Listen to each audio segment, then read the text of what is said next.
You're listening to the Mind Your Own Business podcast, aimed at helping photographers learn how to make the leap from amateur to pro. Hello and welcome to the Mind Your Own Business podcast, a joint effort brought to you by Photo Focus and Cohen University. This is Shamira Young, and I'm joined by my amazing co-host, Skip Cohen. Amazing. You have used so many fun adjectives for me.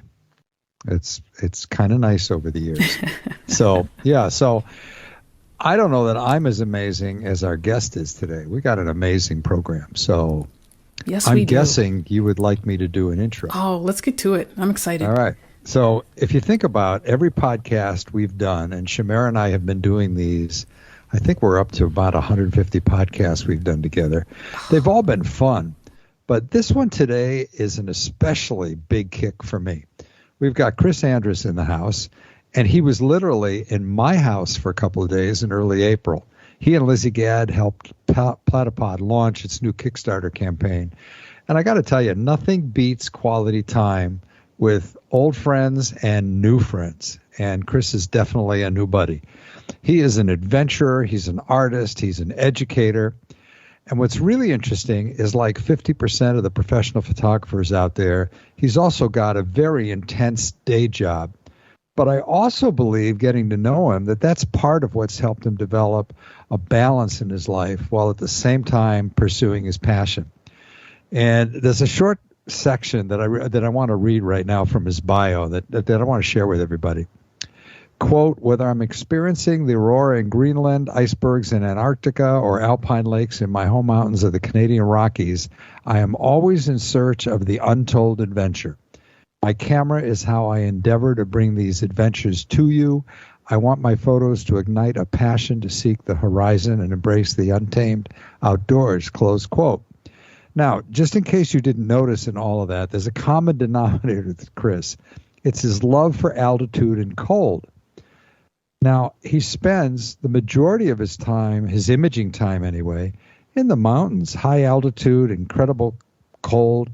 And I got to admit, he seemed a little uncomfortable at first when he got here to Florida, but he adjusted just fine considering our home was at 9.5 feet altitude, and it was 85 degrees each day. And he seemed to mellow out pretty nicely. So on that note, Kris, welcome to Mind Your Own Business. It sure is good to have you here, buddy. Thank you so much, everyone. I really appreciate being here. And I'm still recovering from that utmost oxygen levels in Florida. My lungs are still full of oxygen. Quite rare from going from altitudes to the 9 feet above sea level at your place there, Skip. But it was an absolute phenomenal blast and so much fun. Thank you so much for having me. At one point, you're welcome, but it was great having you here. At one point, I thought I'd see you sitting up on the roof just to pick up another 20 feet. I think I snuck up there at night. Oh my goodness, that is so great. Kris, we are so thrilled to have you on the show. And it's funny because I'm trying not to be a fangirl in our pre-interview chat when you and I were talking, but I really meant it when I said I've been a fan of your work for a long time. Just your landscapes are breathtaking. It's just unreal. Thank you so much. I'm blushing here big time and a huge fan of everyone as well. Oh, and Skip and I, we are familiar with you and your work, but for our listening audience, for those who may not know who you are, tell us about briefly your background and how you ended up doing what you're doing today. The biggest way I got into this was as a kid there. I poured through the National Geographic magazines, just enthralled with so many images. And what really got me was how they created those images, those first adventurers and photographers out in the Antarctics and the cold editions. I'm from Canada up here, and it's where I live. It gets really, really cold. And I've always embraced the cold. And when I looked through those magazines and seeing how those people were there, I always looked at how they created that image. And I basically deconstructed how they got it and just worked my way backwards through it and just became obsessed through the years. And about 5-6 years ago, opportunities opened up that I was able to get my first full frame camera, and I've just never looked back. I've always adventured in the mountains and started carrying a camera with me and just started snapping pictures throughout the years, and then really turned, I want to say, as professional as I can get right now, about 5 years ago, and just been never looking back and just been traveling the world since. Wow. And boy, you have traveled the world. It's always been a huge passion of travel, and now that I have the camera in hand, it's been I think I'm sitting at 50 countries now, and I've got one continent left that's on the bucket list. It was supposed to happen, but COVID kind of closed that door for me right now, but that country or that continent's now open again, so it's on the horizon in the next 2 years, I hope. Wow.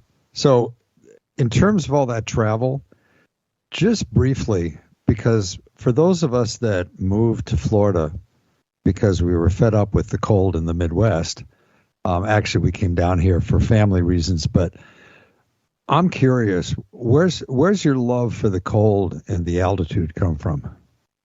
Because you and I talked about it one night just sitting outside. I mean, you've hit some extreme low oxygen levels and unbelievable cold.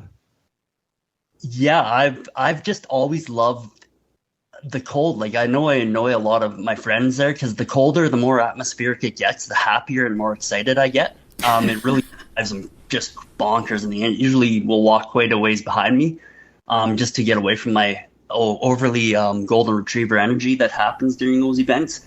But I don't know why. It's just the elements, feeling the cold, embracing it, and just feeling alive. Like, it's just brings so many senses alive. And the higher I get up there, I recently hit 6,000 meters in Ecuador, and it's the highest I've been yet, and I want to go higher yet. It was just magnificent. So cold, so challenging to get to those levels, and you just embrace it. And it's just a glorious feeling of challenge yourself, meeting those goals, and then setting new ones and getting higher and higher. And the cold just makes me feel happier. I love standing in cold alpine lakes. I love exploring inside of glaciers and just feeling that. I love seeing my breath, I guess.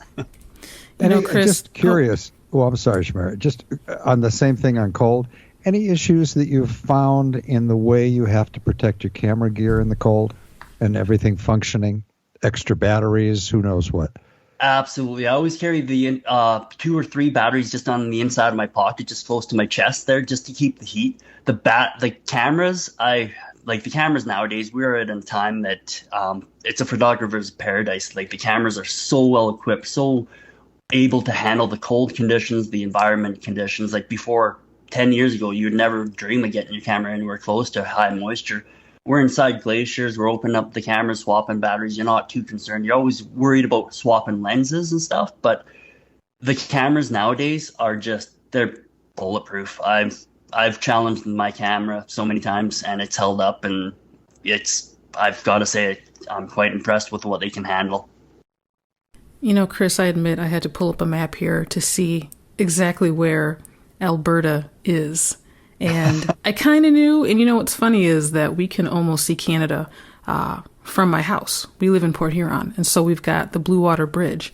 But we're still way far away from you. We're closer to Toronto, the whole Ontario portion of Canada. And so with you, I'm looking, and my goodness, it looks wild. You are one of a kind. And I'm just, I'm curious, with all the years of experience that you have, is there a toughest adventure that comes to mind that challenged you even? Absolutely. I actually lost the battle in Uganda. It's a challenge with every mountain you climb. Whenever I challenge myself to a mountain, it's a respect between myself and the mountain. It's an engagement of, will the mountain let you climb it? It holds all the keys, and sometimes it will not allow you to summit, and other times it will allow you to summit and give you the day of the life. And in Uganda there, we just ran a big workshop in Botswana, Lizzy, myself, and Paul, and we had a blast in Botswana. We had a little playtime afterward. We're heading up to Uganda to climb Mount Stanley. And I gotta say, Mount Stanley handed me my butt there and made me home with my tail between my legs.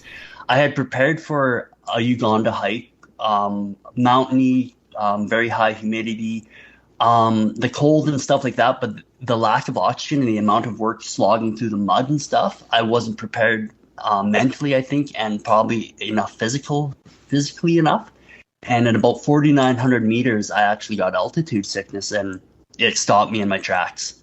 I was just about to I got to high camp, and Paul and I, we had to leave Lizzy behind. She got altitude sickness at 4,200 meters, so we left her behind with the porters and in safe keepings there. We went up for the 24-hour summit, and I crashed hard at 4,900, and it sent me home with my tail between my legs. So It was one of the hardest adventures, but also one of the ones that really set me in my focus for when I went to Ecuador of I have to hit that 6,000. I have to prepare the mental part of it and a few other things. And it was quite a game in Uganda. I absolutely loved it. The people were great. The pictures were fantastic. The environment was mind-boggling to walk through Mount Stanley, the Mountain of the Moons. And the reason it's called Mountain of the Moons is it actually controls its own environment in that area. Like it brings in the rains, and when it rains, our paths that we're climbing up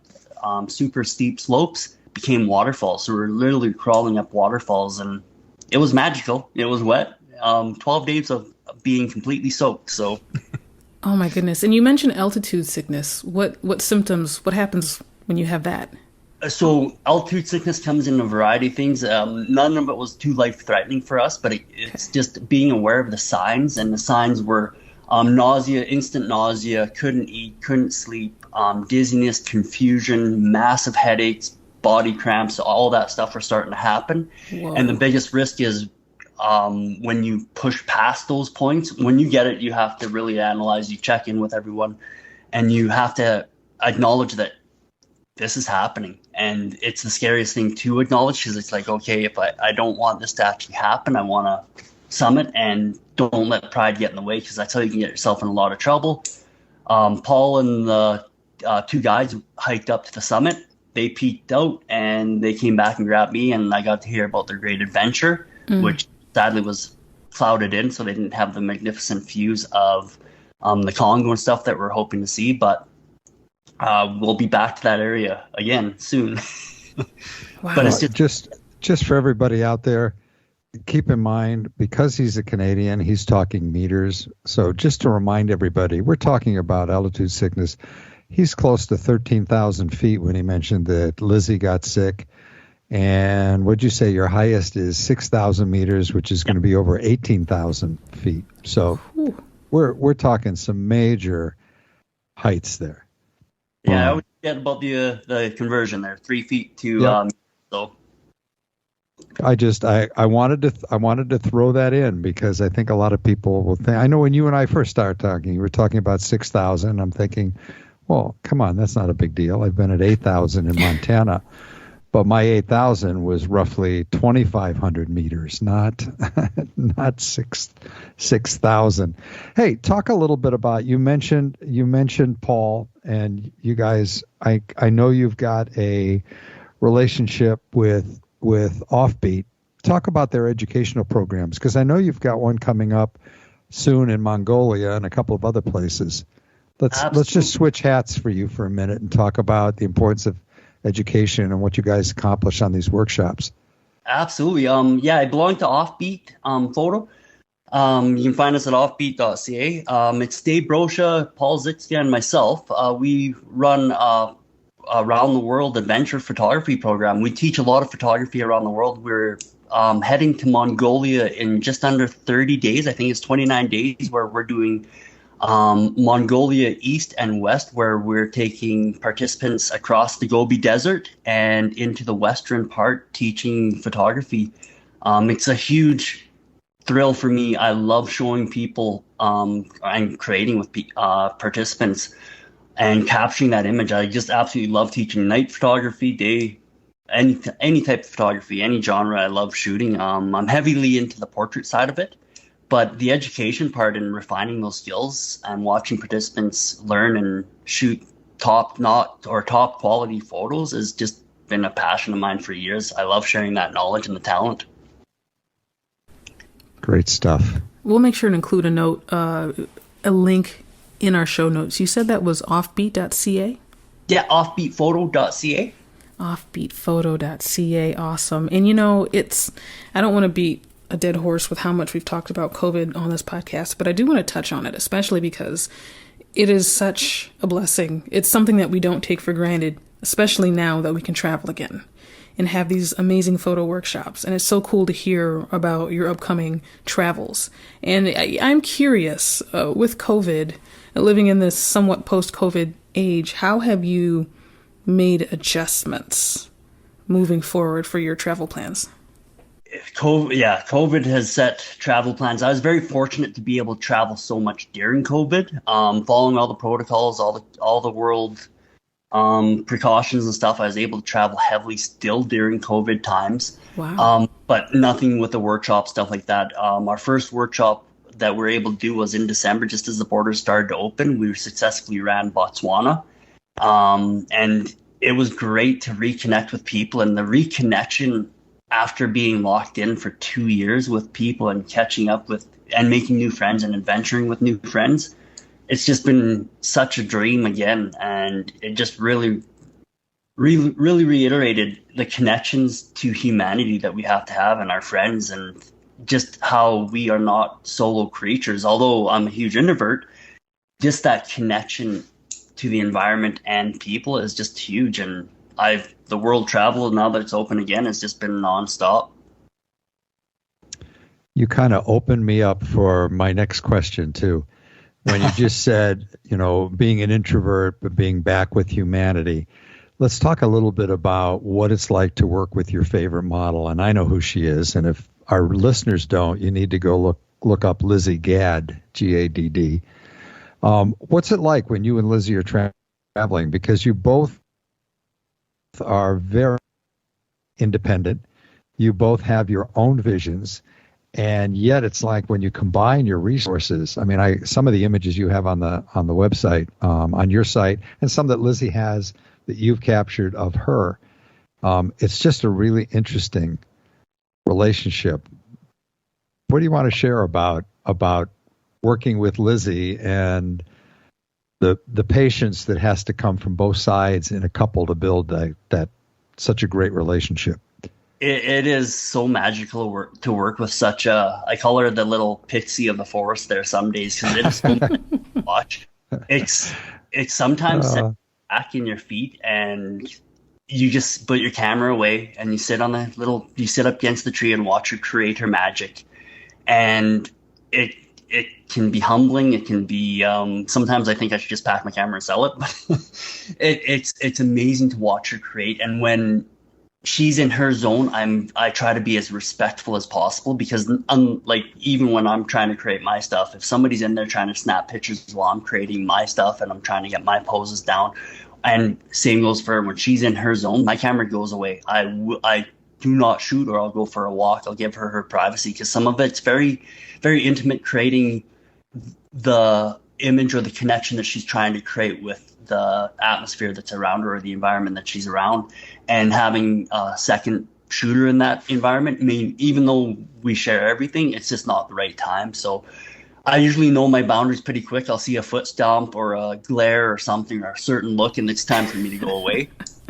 I haven't picked up on those after a few errors, but it's quite good. And then when she's done, usually I will come in and probably try to work my angles of it. And quite often, if I'm watching from a distance, I can pick up, okay, I want to work this, I want to work that. And if she's exhausted and tired, we'll do something else. But it's just having that mutual respect for each other's time and what our art is, and talking through it, and then talking through the respect of it. Like, is it okay if I shoot you in this? I know this is your image, this is what you're trying to create. And Fennel Forest was in Madeira was a great example of, she got some very select images that I have no content of, because she was really trying to create what her story was in those images. And then I have some that she doesn't have, because it was my story trying to put the little pixie in the forest in those situations. And it's just having that respect and having those open conversations and watching the foot stomps. I love that you mentioned the element of respect, because it's kind of a touchy thing. And sometimes it's hard to put your finger on, because I've been at photo shoots where someone was stepping on my toes. And you mentioned the foot stomp and the glare. You know, you are so on point. And when you're shooting with other photographers, it's just, you're right. There has to be an element of mutual respect there. It's so important. So important.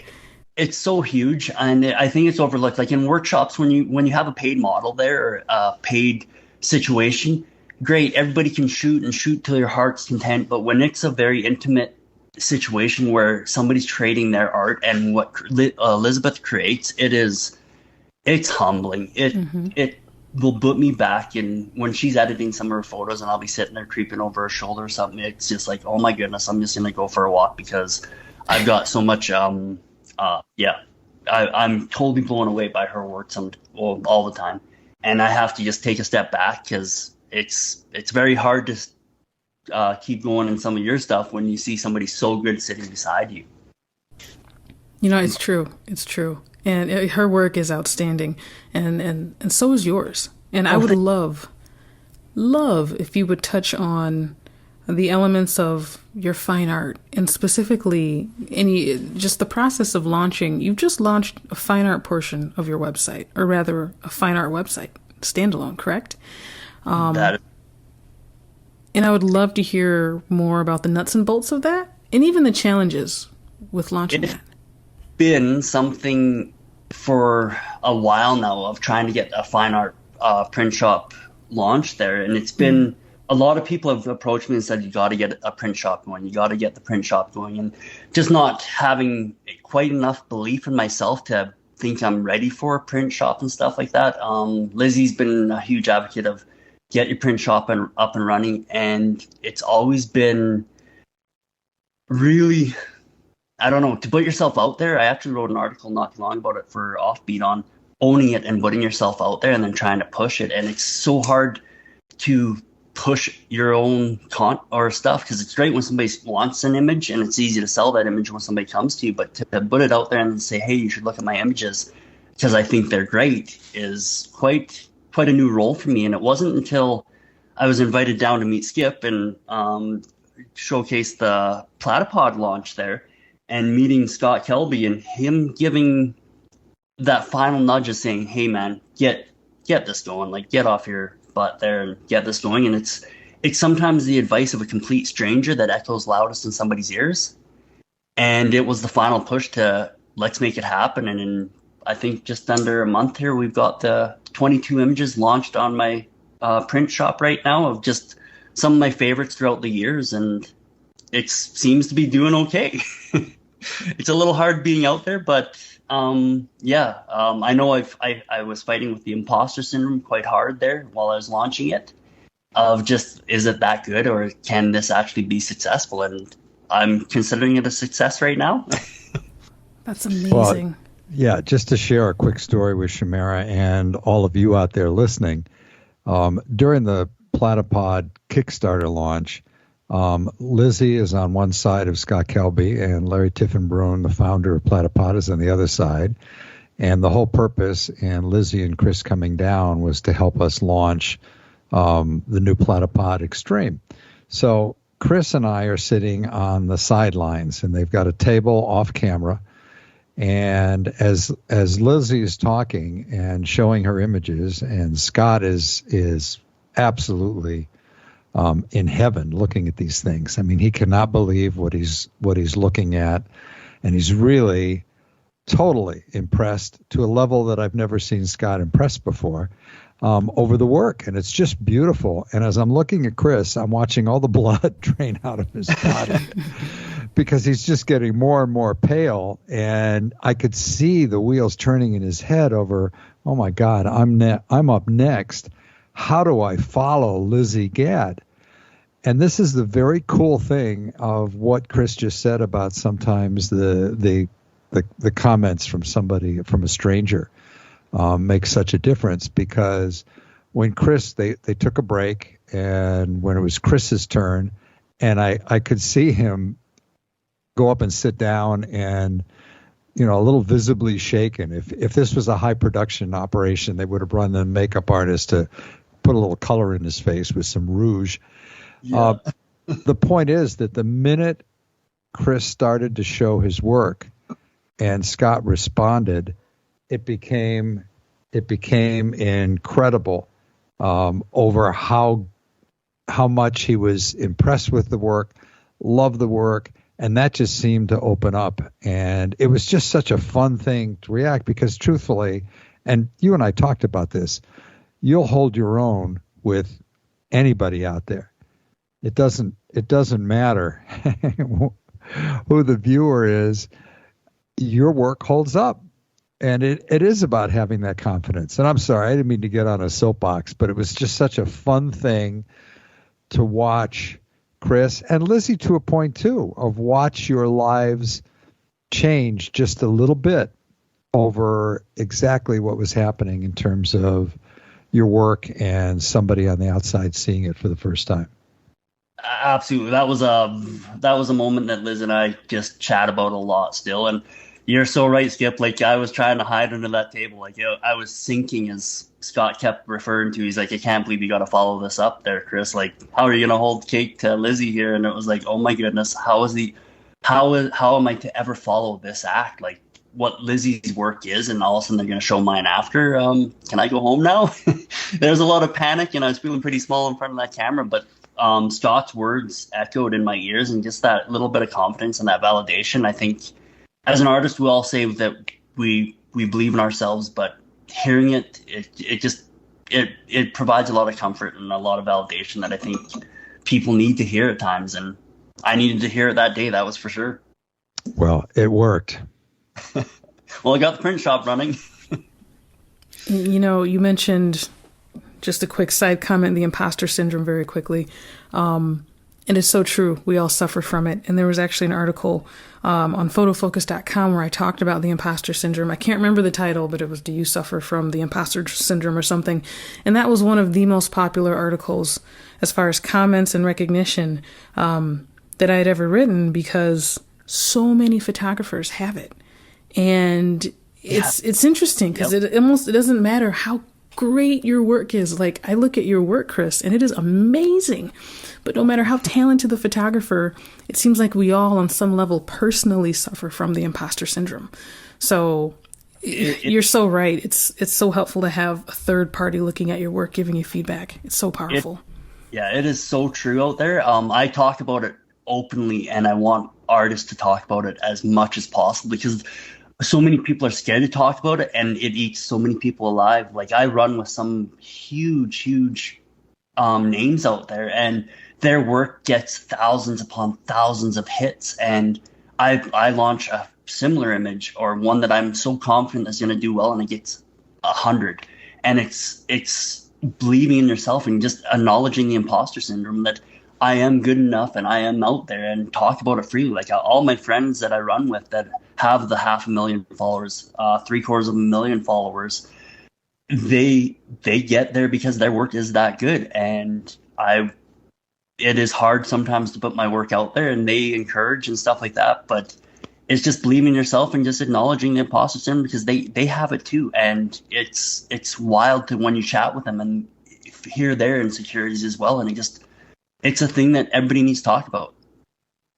Well, you know, before Shamara hits our favorite last question, I just want to make one comment in there, and it's all thanks to my old buddy Dean Collins, who passed away many years ago. But Dean used to say, the next time somebody criticizes your work, remember, beauty is in the eyes of the checkbook holder. So true. So, and the bottom line is, and it doesn't matter whether you're actually selling your work or people are just looking at it, enjoying it. That's what gauges sometimes the quality of your work. If your client loved it and your work, or if your client is yourself and you loved it, that's what matters. So it drives me crazy when I see people, especially on Facebook, get wrapped up in one of the forums over criticism because somebody didn't like a particular image. And sometimes there's really good. Sometimes you can take that criticism and it's very well founded and accurate, and other times it's somebody that just wants to be a troll. So just wanted to throw that in there. But I hate it when these things go so fast and we start to run out of time. But I know Shamara's got our favorite last question. I do. I do, and I'm gonna hit you with it now, Kris. So, what advice do you have for photographers who are just starting out during these interesting times? Where would you tell them to start? I guess in terms of even motivation, because it can be overwhelming when you're just starting out as a photographer. What would you tell them would be the first thing they need to do to find their path? Find what makes them smile. That's been one of my truest guiding lights, my northern star. Find what makes me smile, and I chase that full-heartedly. Even if people are saying, oh, you should shoot this genre, you should do this. What makes me smile is the cold, and I chase that cold around the world. I chase ice. Ice fascinates me, and that's been my advice to everyone is if you can find what makes you smile and that big grin, ear-to-ear smile that makes your cheeks hurt, you're onto something. You're going to create magic over and over and over again once you are able to do that and stay true to it. I love that. And we've gotten lots of advice, and everybody's advice has been valid. But find what makes you smile covers everybody from the adventurer like you to somebody shooting high school seniors. Wedding photographers. Find what makes you smile. I like that. That answer made me smile. That was amazing. Yeah. And Kris, where can folks find you online to check out your work? I'm under Kristopher, spelled with a K, KristopherAndrus.com, and that'll link you up to just about everywhere on there. I'm on Instagram, Twitter, and Facebook. Fantastic. We'll make sure to include those links in the show notes as well. And Skip, where can folks find you? It is always the same. Everything I write is at skipcohenuniversity.com. I'm also Skip Cohen on Facebook and Skip Cohen on Twitter. And my email, which we will always remind everybody, is skip@mei500.com. If you've got any ideas or suggestions or people or topics you'd like us to feature on Mind Your Own Business, give us a shout. And Shamara, I always ask the same question. Where do they go to find you? Yes, they can send me an email at shamara@photofocus.com. That is my first name, CHAM, as in Mary, IRA@photofocus.com. We love getting questions, ideas, and feedback because it absolutely shapes how we move forward with this show. And Kris, I just want to thank you again. This has been amazing chatting with you. Thank you so much. Great stuff. Absolutely amazing day. This made my week. Thank you so much, you two. This is fantastic. And we want to thank our listeners for joining us as well. Please tell your friends about this podcast, especially if they have the burning desire to improve their photography business for 2022 and beyond. We look forward to having you with us next time on the Mind Your Own Business podcast, brought to you by Photo Focus and Skip Cohen University.